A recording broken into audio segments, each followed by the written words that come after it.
der Euro-Krise komme, dann habe ich das, was man im Fußball ein Heimspiel nennt.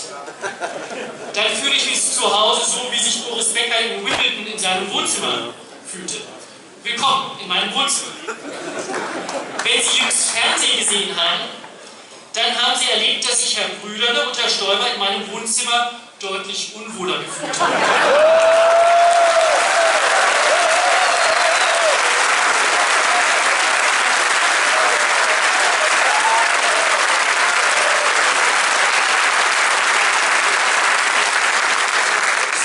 Sie es ja vielleicht nicht nötig gehabt, in die Kiste abgegriffener Tricks des Altkanzlers Gerhard Schröder zu gehen. Und solche Tricks, meine Damen und Herren, solche Tricks brauchen Herr Brüderle und Herr Stoiber und die ganzen Regierungsvertreter. Denn der Euro, meine Damen und Herren, ist der große Schwachpunkt der etablierten Parteien und da meiden sie die Konfrontation. Es ist ihr Schwachpunkt, weil sie nicht die Größe haben, einen großen historischen Fehler zuzugeben.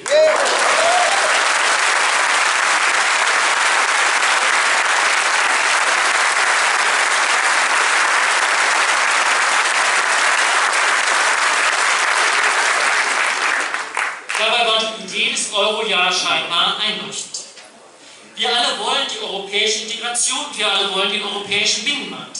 Warum also nicht eine gemeinsame Währung für diesen Markt? Die Antwort, meine Damen und Herren, lautet, weil der gemeinsame Markt stets in Bewegung ist. Er verändert sich und er verändert sich in den vielen verschiedenen Ländern und Regionen der Eurozone unterschiedlich schnell. Und wenn dann eine Region dynamisch wächst und immer wettbewerbsfähiger wird, während eine andere Region im guten alten Trott verharrt, dann entstehen Spannungen, die eine gemeinsame Währung nicht ausgleichen. Was früher durch Auf- und Abwertung der jeweiligen Landeswährung möglich war, geht mit dem Euro nicht mehr. Entspannung zu schaffen. Deshalb entstehen jetzt in der Eurozone Spannungen, die seit 3 Jahren für jeden augenfällig sind. Die Deutschen schimpfen über die Griechen, Spanier und Italiener, während die Griechen, Spanier und Italiener Deutschland für alles Übel, was ihnen derzeit das Leben verleidet, die Schuld zuschieben. Die Südländer verarmen und die Verschuldung steigt. Gleichzeitig verspricht die Bundesregierung ihnen Hunderte von Milliarden Euro in der Hoffnung, dass die deutschen Wähler nicht merken, wer am Ende die Zeche zahlt.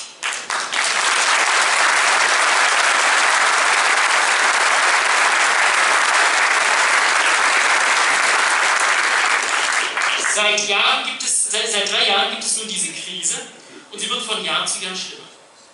Von Jahr zu Jahr bewilligen wir höhere Zahlungen, von Jahr zu Jahr steigt die Verschuldung der Südländer, von Jahr zu Jahr kommen mehr Länder in den Sog der Krise. Ein Ausweg, meine Damen und Herren, ist nicht zu sehen. Und die Bundesregierung hat keinen Plan B. Sie gibt Durchhalteparolen aus, an die niemand mehr glaubt. Keine ihrer Vorhersagen ist eingetreten. Die Krise ist ungelöst und breitet sich ungehindert aus. Es ist ein komplettes Desaster. Wie lange sollen wir noch die Augen davor verschließen, dass die Euro-Rettung gescheitert ist? Wie lange will diese Regierung, wie lange wollen CDU, CSU, SPD, FDP und Grüne uns noch täuschen und irreführen? Meine Damen und Herren, in der Politik ist nichts unumkehrbar. Der Euro schon gar nicht. Er war ein historischer Fehler, aber Fehler können korrigiert werden.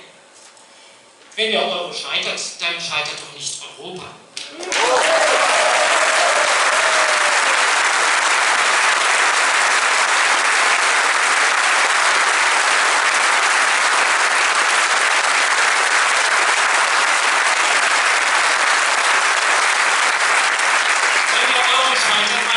Wenn der Euro scheitert, dann scheitert Angela Merkel und dann scheitert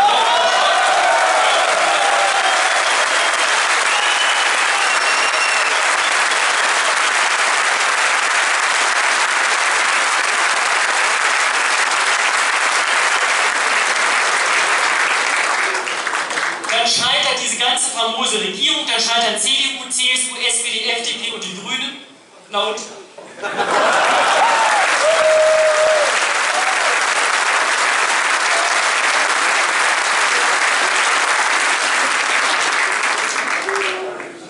Dieser Regierung und ihren Schleppenträgern, den Euro-Block-Parteien, geht es darum, sich bis zur Bundestagswahl im September zu retten.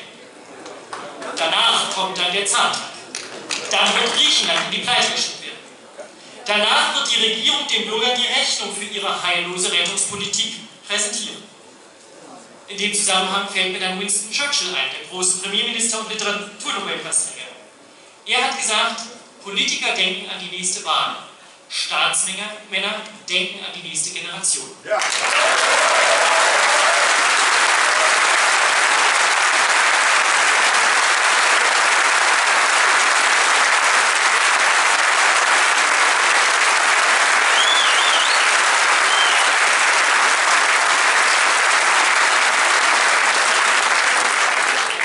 Das staatsmännisch Wichtige, meine Damen und Herren, ist, dass Europa nicht am Euro scheitert.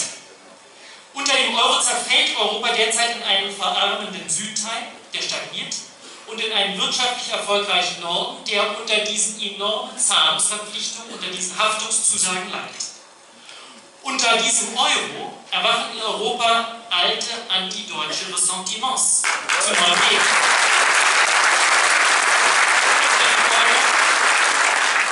Unter dem Euro scheuen die aufgebrachten Bürger der südeuropäischen Staaten selbst vor Nazi-Vergleichen nicht zurück, um ihrer Empörung Ausdruck zu verleihen. Meine Damen und Herren, das ist nicht das Europa, was ich mir vorstelle.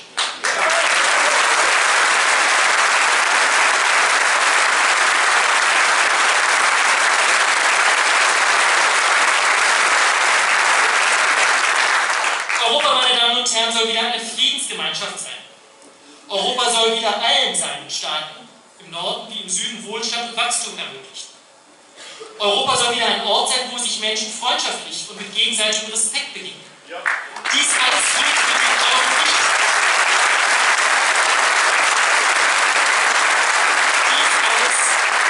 Dies alles geht mit dem Euro nicht und Tag für Tag entfernen wir uns mehr von diesem Ziel.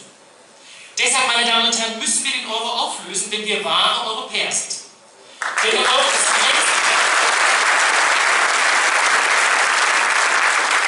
Der Euro ist längst gescheitert und jetzt bedroht er sogar die europäische Integration. Der Euro war ein Fehler und es wäre das Dümmste, was wir tun könnten, wenn wir an diesem Fehler jetzt in einer Art von Nibelungentreue festhalten.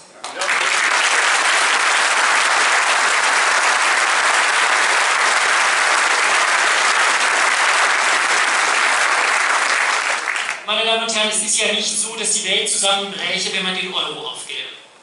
Wer sich noch an den katastrophalen wirtschaftlichen Zustand der DDR erinnert, der weiß, dass wir schwierigere Probleme gemeistert haben. Die Rückabwicklung des Euro kann man behutsam und geordnet durchführen. Die Südländer können den Euroraum verlassen, so wie es namhafte Politiker, Herrn Budela habe ich schon erwähnt, für Zypern, Griechenland oder Italien ja auch schon mehr oder weniger offen in den Raum gestellt haben. Das wird die Spannungen in Europa schon einmal erheblich mindern. Das würde diesen Ländern wieder eine wirtschaftliche Perspektive geben. Das würde dort auch den sozialen Frieden wiederherstellen. Und anschließend, nachdem die Südländer den Euro verlassen haben, kann das verbleibende Währungsgebiet aufgelöst werden, entweder in kleine, stabile Währungsverbünde oder hin zu nationalen Währungen. Ich will Sie, meine Damen und Herren, nicht mit fachlichen Ausführungen langweilen. Aber Vorschläge zur geordneten Auflösung des Euro gibt es zuhauf. Und viele davon stammen von hervorragenden und seriösen Fachleuten.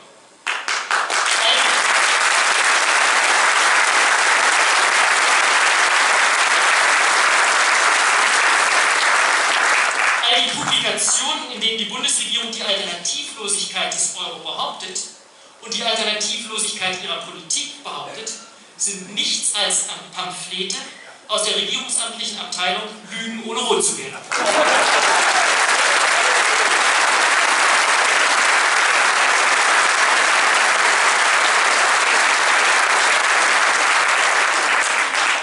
Ich habe jetzt lange über den Euro gesprochen, über Europa, über Rechtsstaatlichkeit und Demokratie. Das sind große Themen unserer Partei und es ist wichtig, dass wir sie betonen. Aber es ist nicht richtig, dass manche Kritiker uns vorwerfen, eine Ein-Themen-Partei zu sein. Dafür ist nämlich leider in Deutschland viel zu viel im Argen.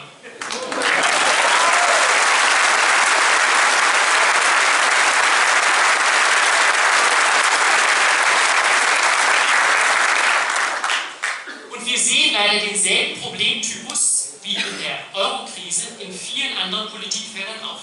Ich will es an Beispielen ausführen. Die Euro-Rettung ist ein Musterbeispiel der Intransparenz. Kein Mensch weiß mehr, welche Lasten er wegen des Euro eines Tages tragen wird. Noch versteht er warum.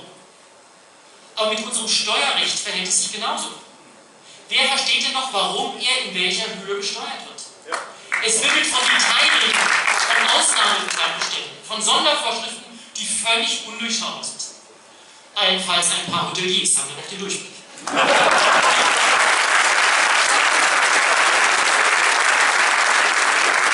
Seriöse, einfache und gerechte Reformvorschläge wie der von Paul Kirchhoff liegen seit langem vor. Aber keine der etablierten Parteien hat sich getraut, unseren intransparenten Steuerdschungel zu lichten und zu vereinfachen. Auch dafür braucht man uns, die Alternative für Deutschland.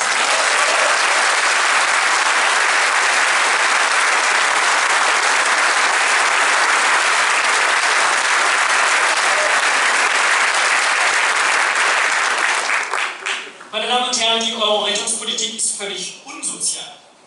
Es ist unsozial und ungerecht, dass die prototypische Kassiererin bei Aldi mit ihren Steuern die Aktionäre von Banken vor Verlusten bewahrt.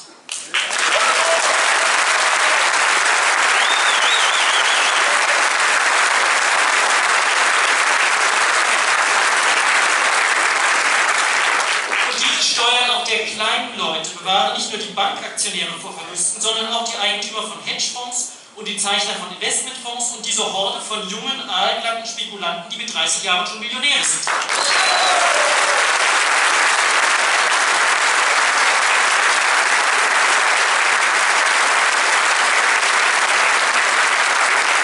Man fragt sich doch, meine Damen und Herren, sehen das die anderen Parteien eigentlich gar nicht, wie unsozial diese Politik ist? Schlafen denn die alten Parteien einen Dornröschenschlaf? Allen voran die SPD, die sonst immer so tut, als sei sie die Nordsiegelbewahrung der sozialen Gerechtigkeit.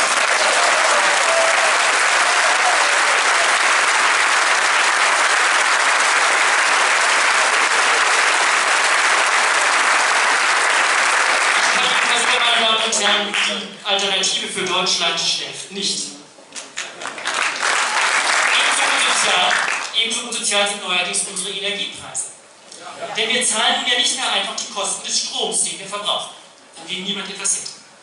Sondern wir zahlen mit den Strompreisen so ein bisschen unsichtbar und versteckt und ein bisschen intransparent Subventionen für alle möglichen neuen und zum Teil nicht so neuen Technologien. Da gibt es dann den wohlhabenden Hausbesitzer, der hat eine Photovoltaikanlage auf seinem Dach installiert und die wirft dank der staatlichen Subventionen eine nette kleine Rendite ab. Ich frage Sie, meine Damen und Herren, ist es sozial, dass die Aldi-Kassiererin oder die alleinerziehende Mutter von nebenan diese Rendite mit ihrer überhöhten Stromrechnung finanziert?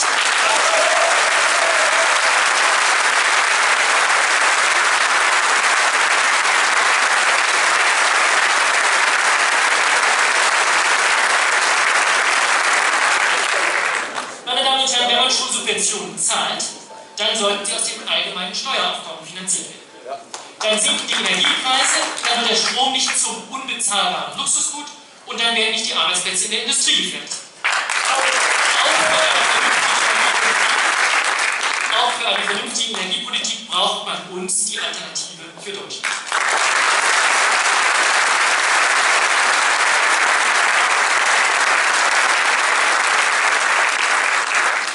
Die Rettungspolitik, meine Damen und Herren, ist auch nicht nachhaltig.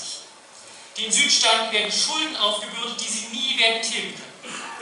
Aber genauso wenig ist unser Rentensystem nachhaltig finanziert. Nur eines ist sicher, meine Damen und Herren, die Rente ist nicht sicher.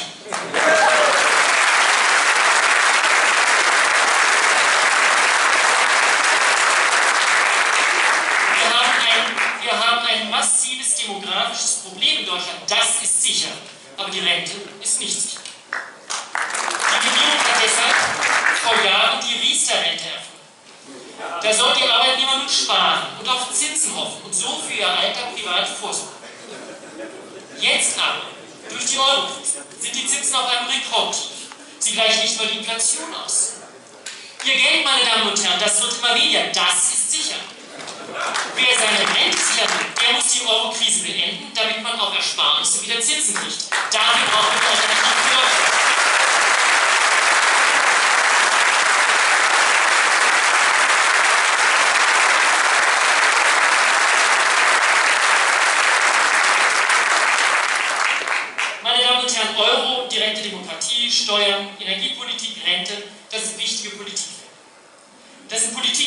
denen es gravierende Missstände gibt.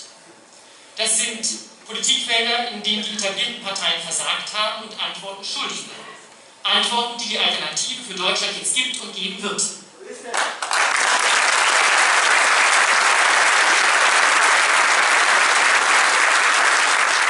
Die Alternative für Deutschland, meine Damen und Herren, ist eine Partei neuen Typs. Sie ist weder links noch rechts. Warum sollten wir auch?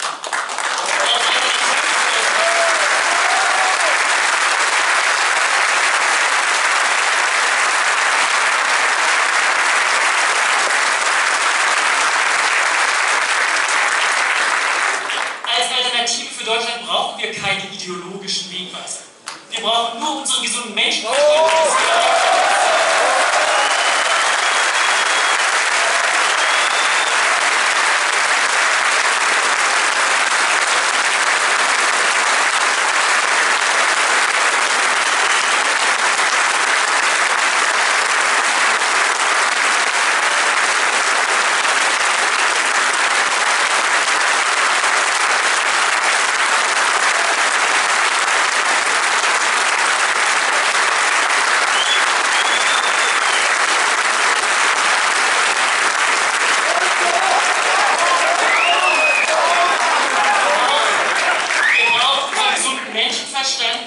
Weil wir uns für Demokratie und Transparenz und Sparsamkeit und Nachhaltigkeit und soziale Verantwortung einsetzen wollen, die die Richtschnur unseres politischen Handelns sind, und die sind weder links noch rechts.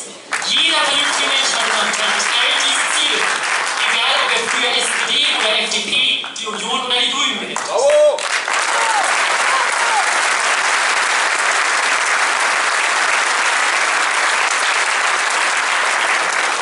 In der Euro-Krise, meine Damen und Herren, haben die alten Parteien alles vernachlässigt, was uns wichtig ist. Demokratie, Transparenz, Sparsamkeit, Nachhaltigkeit, soziale Verantwortung nannte ich bereits. In vielen anderen Politikfeldern sehen wir dieselben Defizite.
Mal sagen, setzen Sie sich hin.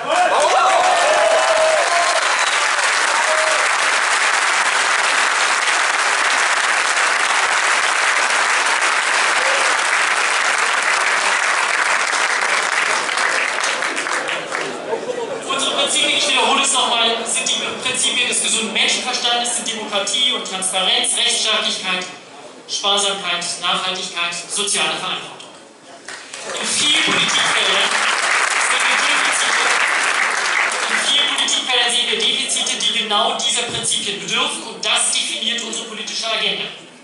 Das wird uns gleich auch in der programmatischen Diskussion unserer Partei leiten. Indem wir uns an selbstverständlichen, allgemein akzeptierten Prinzipien orientieren, werden wir wählbar für die Wähler aller Parteien. Und dadurch werden wir eine Alternative für Deutschland.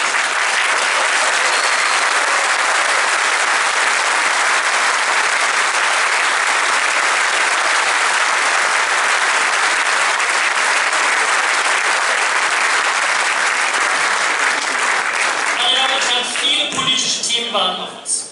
Wir sind alles andere als eine Ein-Themen-Partei. Aber eines ist auch klar, und deshalb steht dieses Thema bei uns eindeutig im Vordergrund. Wenn es nicht gelingt, die Euro-Krise endlich unter Kontrolle zu bringen und zu lösen, wenn es nicht gelingt, die Bundesregierung und die Einheitsfront der sie tragenden Parteien endlich zu stoppen, wenn es nicht gelingt, in Deutschland der wirtschaftlichen Vernunft und der sozialen Verantwortung zum Durchbruch zu verhelfen, dann, meine Damen und Herren, müssen wir über diese anderen Themen gar nicht erst reden.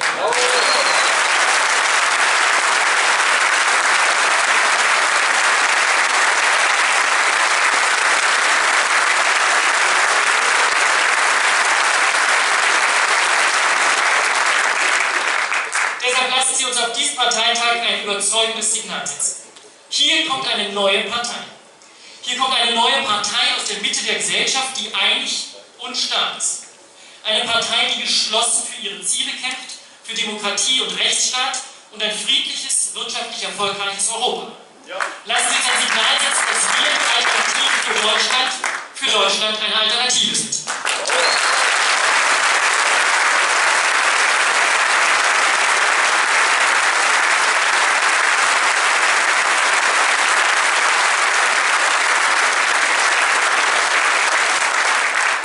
Und damit, meine Damen und Herren, kommen wir zum letzten und entscheidenden Punkt meiner Rede. Die Bundestagswahl am 22. September. Noch hat die Alternative für Deutschland nicht formal beschlossen, an der Bundestagswahl teilzunehmen. Aber jetzt ist die Zeit reif.